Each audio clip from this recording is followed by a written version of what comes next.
വാൽപ്പാറയിൽ അയ്യർപ്പാടി നെടുങ്കുന്ത്ര കോളനിയിലെ രവിയാണ് മരിച്ചത്. സുഹൃത്തുക്കൾക്കൊപ്പം ബൈക്കിൽ വരുന്നതിനിടെ കാട്ടാന ആക്രമിക്കുകയായിരുന്നു എന്നാണ് വിവരം. സുരജ് സജി തന്നെയാണ് ഇതിന്റെ വിവരങ്ങളുമായി നമുക്കൊപ്പം ചേരുന്നത്. സുരജ്, ഈ അപകടം എങ്ങനെയുണ്ടായി?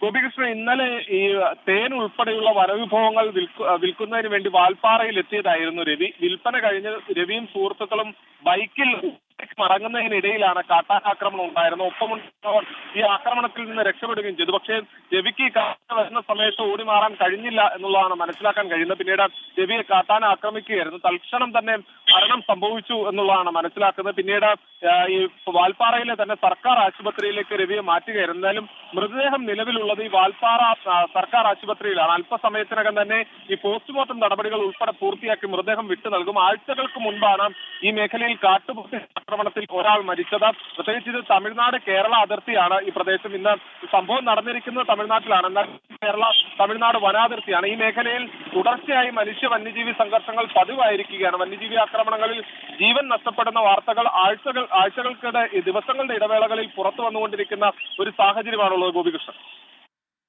ശരി, സൂരജ് സജിയാണ് വിവരങ്ങൾ നൽകിയത്. ലോകത്തെവിടെയായാലും ഏത് സമയത്തും 24 വാർത്തകളും ഓഗ്മെന്റഡ് റിയാലിറ്റി പാക്കേജുകളും എക്സ്പ്ലെയിനറുകളും വിശദമായി കാണാൻ ഞങ്ങളുടെ യൂട്യൂബ് ചാനൽ നിങ്ങൾക്ക് സബ്സ്ക്രൈബ് ചെയ്യാം.